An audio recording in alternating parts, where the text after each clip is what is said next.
As a guy who, I don't want to butcher this story, but my interpretation is that one day you got a speaker in your class and he goes by the name of Ted Robinson, and you look at him and you say, yeah, I want to be like you one day. Ted goes to Notre Dame, you go to Notre Dame. Now Notre Dame is as back as they have ever been, right? After what might, a surprising is probably the kindest way to put that, surprising loss early in the season in Northern Illinois at home. I got to call a Notre Dame game last year. I got to be around Marcus Freeman, members of his program. I grew up, I'll admit, a Notre Dame fan until Urban Meyer and Notre Dame turned me down. Bob Davie, Ronnie Rodimer, you chose him over me. I'm still not okay with it. But the Fighting Irish find themselves in the playoff. What do you think we will see in that matchup against an in-state foe? Man, I'd be foolish to predict it, but the hair on my neck will be standing up for sure to see what Freeman and Leonard and so many others have done. And look, I find Notre Dame easier to root for in this season of Irish football. As much as I appreciate what Brian Kelly did there, they would not be in this position competing for national championships without Brian Kelly. I had a hard time getting on board with some of his tenure and some of just what that was. Not now. This is much easier. And there's still so much just tradition dripping across South Bend, like the fact that they're taking finals this week, the fact that there was like a social media rumor that they might have black uniforms for the first college football playoff game in South Bend. No, it's blue and gold, baby. But yet they've come a long ways. Like that's no longer a natural grass surface that they grow to knee high to try and slow down Reggie Bush anymore, right? Like that is a cathedral of college football, but it's a modern one. And there's going to be nameplates on the back of those jerseys. Like they've come a long way, Notre Dame has, and yet they're still steeped in tradition in a way that I still think is healthy and beautiful and ultimately is hopefully an anchor point for the entire sport. Like think about how long they've resisted all the overtures to do this, to do that, to join this, to become a part of that. I think I've said in my text thread with my Notre Dame friends, I think having resisted all that, the only place they need to land in the end game is if we get to this new Division I tier where they play for the sport at the highest level, both in terms of the prize and the compensation and all the stakes. Okay, so I've played in that stadium. I've coached in that stadium. You referenced the Reggie Bush game. I was there for the Bush Push. Can you paint a picture for those on the West Coast that have yet to be to what some coin a mecca within college football? Yeah. What do you think that will be like in the first ever playoff game at night, to your earlier point, in December? Real quick, where do you remember being? Like, what's your first memory? Probably is in high school. I drove across the country with my dad on a recruiting visit and kind of hit all the stops. So from like Penn State to Pitt, to every MAC school, and landed there. And I think it's a formative memory in my youth of, I don't think my parents, who grew up in this tiny town, they didn't know a ton about college football. I think they always thought Notre Dame was like far-fetched. Mm-hmm. And in the Notre Dame camp, I mean, I'll give myself a little bit of a pub here, but I played as probably well as I ever had in that type of setting. And I remember driving home and my dad being like, dude, you can play at this level. Mm-hmm. And then when they chose Ronnie Rodimer, who was 6'4", like 215 in high school, and here I was, I probably wrote 6 foot and 195, and I was more like 5'11", 180. When they chose him, I literally made my college decision on who was going to go play Notre Dame. I was so driven to prove them that they were wrong. So I just recall that moment. And then the first time I ran out of that tunnel and played and stood, I think my first snap was on like kickoff return. And I was like the center front line guy for whatever reason. And JV, I remember looking around being like, holy shit, like you did it. Like it's here, and then boom, the ball happened. Like you had to play. But it was a moment for me as a player. We played there multiple times. I definitely didn't have like my proudest moments probably in that stadium as we lost. And I let the emotions of the game get to me. I can remember having choice words for Bob Davie on the way into the tunnel, being like, you chose the wrong guy. And he was like, who is this dude? I asked him about it years later because he became a colleague at the Pac-12 Networks back in the day. And he just chuckled and, had a good time with it. But those are the first couple. And then coaching in there, we never lost. So that was always a good time. But it is different. And I think we need to say that. Like it is a different experience. Like a sold-out Coliseum is a different experience. You could argue every stadium is a different experience, but I think there's something about whether it's because you saw Rudy in the that clap, like whatever it was, there's something about that place. So I just took all the time. But you go. Tell me, what are you Well, thinking I of mean, first of all, I love your Rudy Roth story way better than the original Rudy. Like that to me gave me chills in a way that the movie has only been able to way back in the day. I also have to cop to the fact that I probably did not have some of my proudest moments or finest performance inside Notre Dame Stadium, be it on the air in my early radio days or probably inebriated as a student, also saying foul things to Bob Davie, who was the coach when I arrived for my freshman year. I kid you not, when I pull up to my freshman dorm, Keogh Hall, there was a big white bed sheet hanging out the third story front window saying literally "Fire Bob Davie."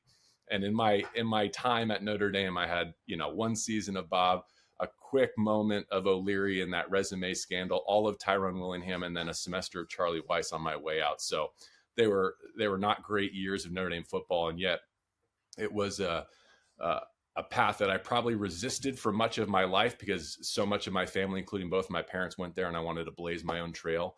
But going there as a high school senior and staying in the dorms and going to a game, having been to like a Michigan Notre Dame game, it got to the point where it's like, who am I kidding? Like, this is the exact adrenaline rush that I want every single Saturday because, unlike you, I couldn't play it.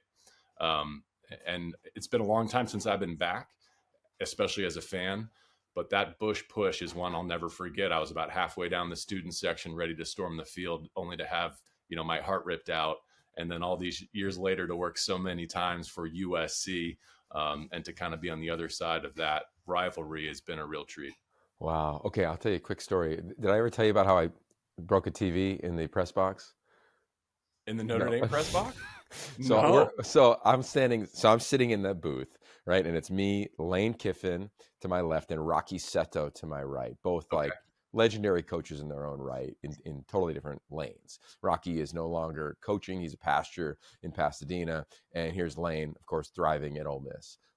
So to that point, we call Y option. Oh my God, this is like so perfect that I'm telling this story. So we literally call Y option, which is a big part of why we even named this. As I was ideating with a colleague friend named Ken Black, we were talking about like our favorite play ever in college football. So we call 61 Y option, and it's a tight end option route to Dominique Byrd. If you remember Dominique Byrd, he was a huge recruit out of Minneapolis, Minnesota, ended up playing the NFL for a little bit. It's 4th and 9. We call that, and we tell Matt Leinart from Lane to Sark to Matt, because we take a timeout, and there's this shot of Matt of like this steely-eyed, like rock star that Matt Leinart was in college football.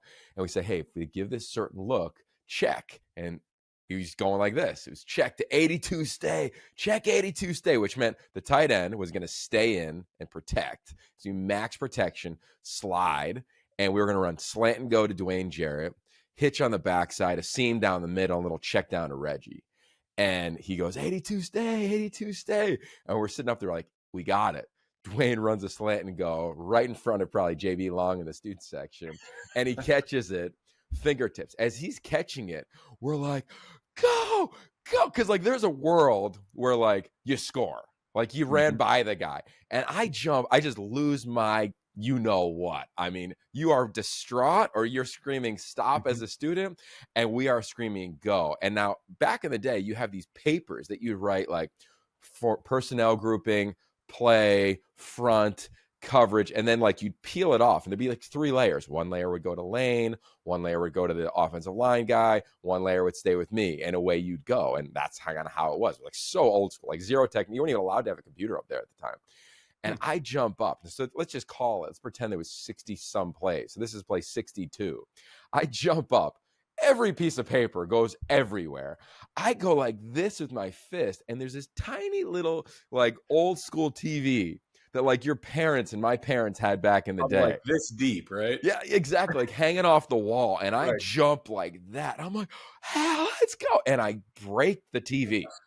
The TV falls. My hand is destroyed, but it didn't matter. Like the adrenaline was so high. And then he gets tackled. And it's like, calm down, calm down, calm down. And you have to immediately settle in. And I'm trying to find the paper, and Lane's trying to call a play. And Brennan Carroll like runs way outside the coach's box to call a timeout. Like should have been like so many things were crazy in that scenario. But eventually we calm down.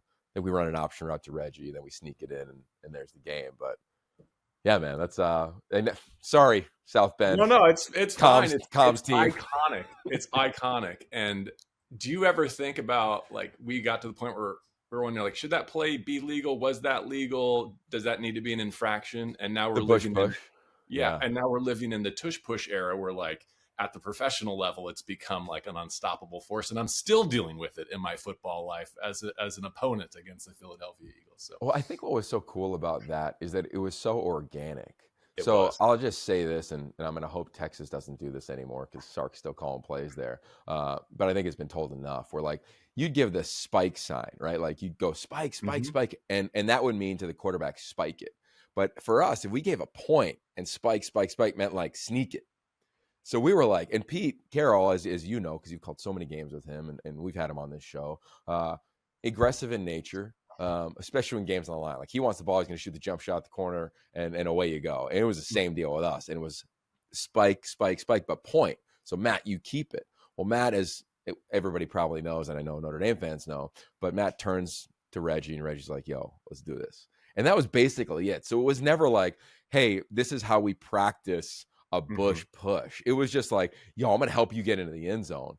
And there's Matt with that spin that we all know, and away he goes. So I think I loved that so much more than anything else. Like I even love that more than watching Charlie think that he just took down SC because Notre Dame was rolling, only to have to eat it. Like I love that on so many levels. Right, there was an NFL thing with him and Pete. Like there were so many layers to beating Notre Dame, and then of course the season, which SC we ended up going undefeated. Eventually lost in the title game, but that was such a moment, and there's just so many stories.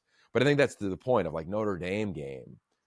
I think as a player, you remember every snap against Notre Dame. Like it just does mean a little bit. It's a little bit different than I Yeah. think every other game for the majority of teams in college football.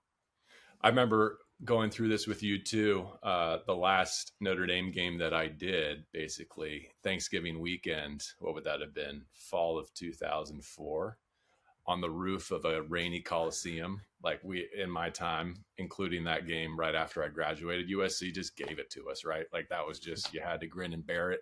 But I remember having like one of those big black hefty trash bags over our huge radio set, just on the roof, being like, this is it. This has been fun. This has been an amazing hobby. I can't believe that I'm going to, call my last game in Los Angeles, Notre Dame, USC. And then, fast forward to the story that we started with, the Rams were in the temporary facility, which was the LA Memorial Coliseum, until SoFi Stadium was built. And so I remember almost being brought to tears our first preseason game against the Dallas Cowboys in that 16 season, nerves up to here, but thinking, I can't believe I'm about to put another radio headset on at this, hallowed hall of football.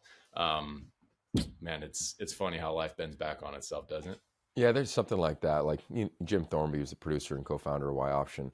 We were just in New York City, and the season's a grind, as you know. And there's always these, I think, moments that like we have to force on ourselves to be like, hey, how lucky are we? Like to Mm-hmm. your point, like the 22-year-old JB Long in 2004 calling a game at the Collie. If you said, "Hey, in 2016, you're gonna be the voice of the Rams in this very stadium against America's team, if you will, in the Dallas Cowboys," you'd be like, "Holy what? Like, really? That doesn't even Yes, register. okay, whatever it takes."